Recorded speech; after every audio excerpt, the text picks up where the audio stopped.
ദൈവനാമത്തിന് മഹത്വമുണ്ടായിരിക്കട്ടെ. ബഹുമാനപ്പെട്ട ബി മാത്യു അച്ഛൻ, കർത്താവിൽ വാത്സല്യമുള്ളവരെ, ക്രിസ്തു യേശുവിൻ്റെ നാമത്തിൽ എല്ലാവർക്കും സ്നേഹവന്ദനം. ഇന്ന് അഖിലലോക സൺഡേ സ്കൂൾ ദിനമാണ്.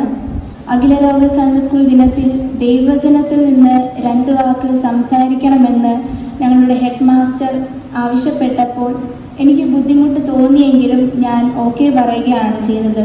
കാരണം മറ്റുള്ളവരോട് ദൈവവചനം പറയുന്നതൊരു ഭാഗ്യമായി ഈ സമയത്ത് കാണുന്നു. ഞാൻ ആദ്യമായിട്ടാണ് ദൈവവചനവുമായി എഴുന്നേറ്റ് നിൽക്കുന്നത്. അത് സ്വന്തം ഭവനത്തിലായതുകൊണ്ട് തന്നെ തെറ്റുകൾ വന്നാൽ കൂടി നിങ്ങൾ ക്ഷമയോടെ കേട്ടിരിക്കുമെന്ന് ഞാൻ വിശ്വസിക്കുന്നു.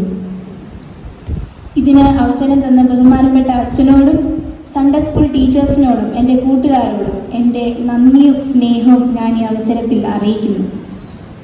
ഇന്ന് അഖിലലോക സൺഡേ സ്കൂൾ ദിനമാണെന്ന് ഞാൻ പറഞ്ഞുവല്ലോ. ഇവിടെ ഇരിക്കുന്നവരെല്ലാവരും മർത്തോമ സഭയുടെയോ മറ്റേതെങ്കിലും സഭയുടെയോ സൺഡേ സ്കൂൾ പഠിച്ചവരാണെന്ന് ഞാൻ കരുതുന്നു. അതുകൊണ്ട് സൺഡേ സ്കൂളിനെ പറ്റി വലിയൊരു പ്രസ്താവന ചെയ്യുവാൻ ഞാൻ ആഗ്രഹിക്കുന്നില്ല. എങ്കിലും 2 വാക്ക് പറഞ്ഞുകൊള്ളട്ടെ. മർത്തോമ സൺഡേ സ്കൂൾ ആരംഭിച്ചിട്ട് 120 വർഷം തികയുന്നു. കഴിഞ്ഞ 120 വർഷക്കാലം അനേക ആൾക്കാർക്ക് ദൈവവചനം പഠിപ്പിക്കുന്നതിനും അവസരം ലഭിച്ചിട്ടുണ്ട്. മർത്തോമ സൺഡേ സ്കൂൾ പഠനം ഒരു വ്യത്യസ്തമായ രീതിയിലാണ്. നേഴ്സറി മുതൽ യൂപ്പ് വരെ പഠിക്കുന്ന ഒരു കുട്ടിക്ക് ദൈവവചനം പഠിക്കുന്നതിനും സഭയുടെ ചരിത്രങ്ങളും ആരാധന രീതികളും കുദാശകളും വ്യക്തമായി ഒരു ബൈബിൾ കോളേജിൽ പോയി പഠിക്കുന്നതിന് തുല്യമായി പഠിക്കുന്നതിന് സാധിക്കും. നമ്മുടെ ഇടവകയിലെ സൺഡേ സ്കൂളിനെ പറ്റി പറയുമ്പോൾ 83 കുട്ടികളും 10 അധ്യാപകരുമാണ് ഈ വർഷമുള്ളത്. നല്ല താലന്തുകളുള്ള അനേക കുട്ടികൾ നമ്മുടെ സൺഡേ സ്കൂളിലുണ്ട്. ഇതിൻ്റെ ഫലമായി സെൻറ്റർ ഭദ്രാസന കേന്ദ്ര തലങ്ങളിൽ നമ്മുടെ സൺഡേ സ്കൂൾ നല്ല നിലവാരം പുലർത്തുന്നു. ബഹുമാനപ്പെട്ട അച്ഛൻ എല്ലാ ഞായറാഴ്ചകളിലും സൺഡേ സ്കൂളിൽ വരികയും എല്ലാ ക്ലാസ്സുകളിലും സന്ദർശിക്കാൻ വേണ്ട നിർദ്ദേശങ്ങളും നൽകി വരുന്നു. എനിക്ക് ശിശു മുതൽ യോപ്പ് വരെ പഠിക്കുന്നതിന് ദൈവം അവസരം നൽകി. ഞാൻ ഇന്നിവിടെ നിൽക്കുന്നതിന് തന്നെ എൻ്റെ സൺഡേ സ്കൂൾ പഠനത്തിലൂടെയാണ് എന്നെനിക്ക് പറയുവാൻ സാധിക്കും. നമ്മുടെ സൺഡേ സ്കൂളിനെ ഓർത്ത് എല്ലാവരും പ്രാർത്ഥിക്കണമെന്ന് അപേക്ഷിക്കുന്നു. നമ്മുടെ അല്പസമയത്തെ ചിന്തയ്ക്കായി ഞാൻ തിരഞ്ഞെടുത്തിരിക്കുന്ന വേദഭാഗങ്ങൾ ഇന്ന് നാം ഇവിടെ വായിച്ചു കേട്ട 4 ദൈവവചന ഭാഗങ്ങളാണ്. 1-ാം പാഠം, 2-ാം പാഠം, ശ്ലീഹ ഏവങ്കേലിയോൻ. ഈ 4 ഭാഗത്തിൽ നിന്ന് ചെറിയ ഓരോ ചിന്തകൾ നമുക്ക് ഒരുമിച്ച് പങ്കുവെക്കാം എന്ന് ഞാൻ ആഗ്രഹിക്കുന്നു.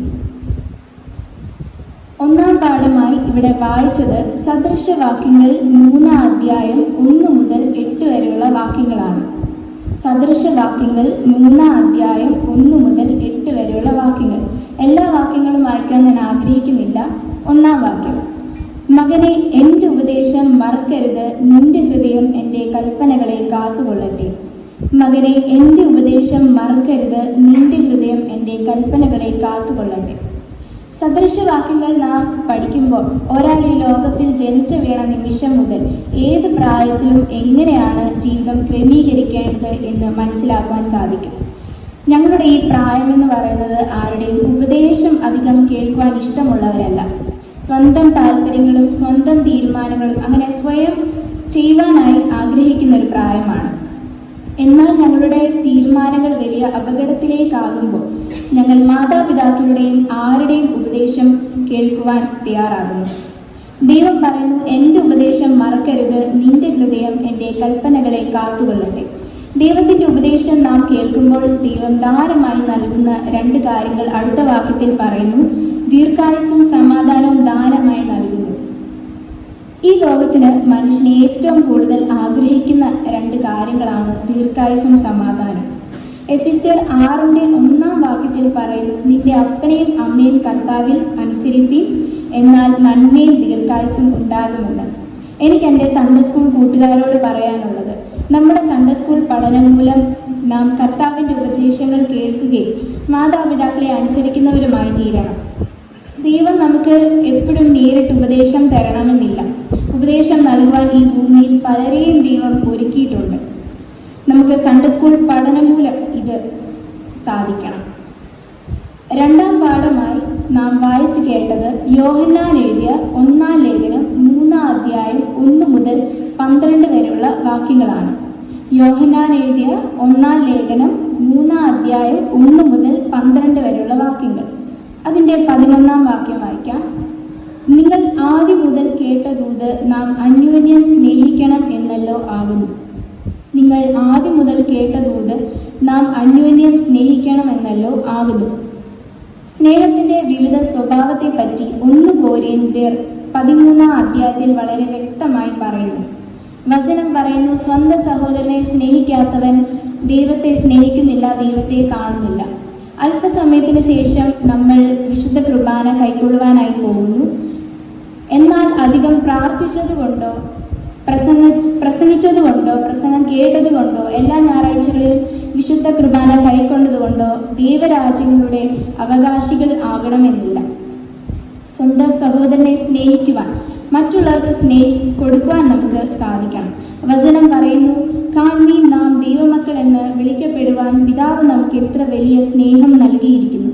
നമുക്ക് സ്നേഹം കൊടുക്കുവാൻ സാധിക്കണം. സൺഡേ സ്കൂൾ പഠനത്തിലൂടെ നമുക്കിത് സാധിക്കണം.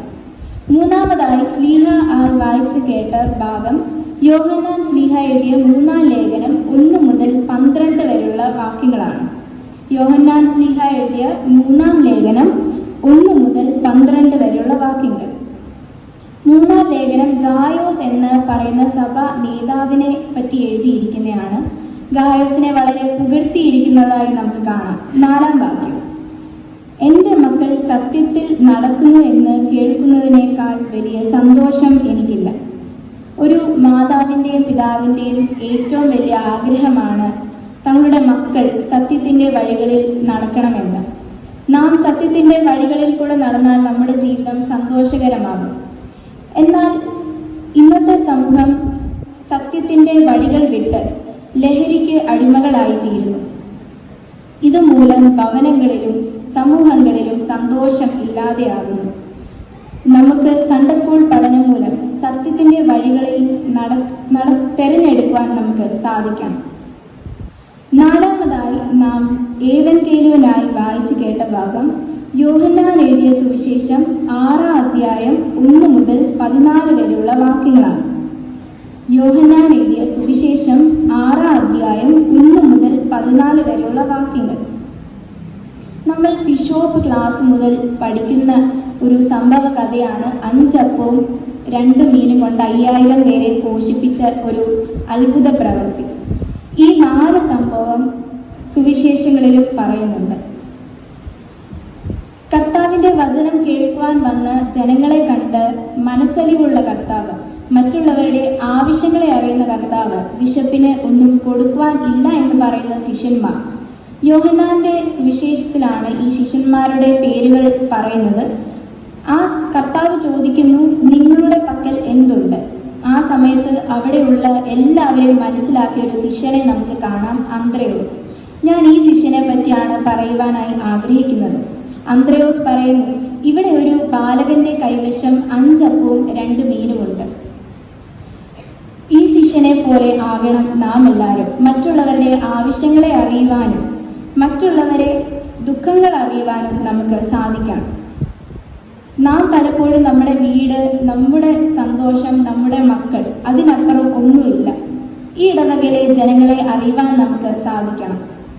കഴിഞ്ഞ ദിവസം ഞങ്ങളുടെ യോപ്പ് ക്ലാസ്സിൽ ഹെഡ് മാസ്റ്റർ വന്നപ്പോൾ ഒരു ചോദ്യം ചോദിച്ചു. 10 വർഷമായി നിങ്ങളോടൊപ്പം പഠിക്കുന്ന ഈ കൂട്ടുകാരുടെ വീട്ടുപേര് പറയാമോ എന്ന്. സങ്കടം എന്ന് പറയട്ടെ, ഞങ്ങൾക്കത് പൂർത്തിയാക്കാനായി കഴിഞ്ഞില്ല. ഒരു ചെറിയ ചോദ്യം, എന്നാൽ വളരെ അർത്ഥമുണ്ട്. നമ്മോടൊപ്പം വസിക്കുന്നവരെ നാം അറിയുന്നില്ല. കർത്താവിന് വേണമെങ്കിൽ ആ ഭക്ഷണം കൊടുക്കാൻ പ്രയാസമില്ലായിരുന്നു. കർത്താവ് ചോദിക്കുന്നു, എനിക്ക് നൽകുവാൻ എന്തുണ്ട്? നമുക്കുള്ളത് ദൈവത്തിൻ്റെ കരത്തിലേക്ക് കൊടുക്കുവാൻ നല്ല മനസ്സുണ്ടായിരിക്കണം. ബാലകന്റെ കയ്യിൽ ഉണ്ടായിരുന്ന അപ്പവും മീനും സന്തോഷത്തോടെ ദൈവത്തിൻ്റെ കരത്തിലേക്ക് കൊടുത്തപ്പോൾ അവിടെ അത്ഭുതം സംഭവിച്ചു. അതുപോലെ നമുക്കുള്ളത് ദൈവത്തിൻ്റെ കരത്തിലേക്ക് കൊടുക്കുമ്പോൾ അത്ഭുതങ്ങൾ സംഭവിക്കും. നമ്മുടെ സൺഡേ സ്കൂൾ പഠനം മൂലം മറ്റുള്ളവരെ കരുതുന്നവരും ആയിത്തീരണം നാം എല്ലാവരും. ഞാൻ പറയുവാൻ ശ്രമിച്ച 4 കാര്യങ്ങളാണ്. 1. ദൈവത്തിൻ്റെ ഉപദേശം കേൾക്കുന്നവരായി തീരുക. 2. നാം അന്യോന്യം സ്നേഹിക്കണം. 3. നാം സത്യത്തിൽ നടക്കുന്നവരായിരിക്കണം. 4. മറ്റുള്ളവരെ കരുതുന്നവരായിരിക്കണം. ഈ വചനങ്ങളാൽ ദൈവം നമ്മെ അനുഗ്രഹിക്കട്ടെ.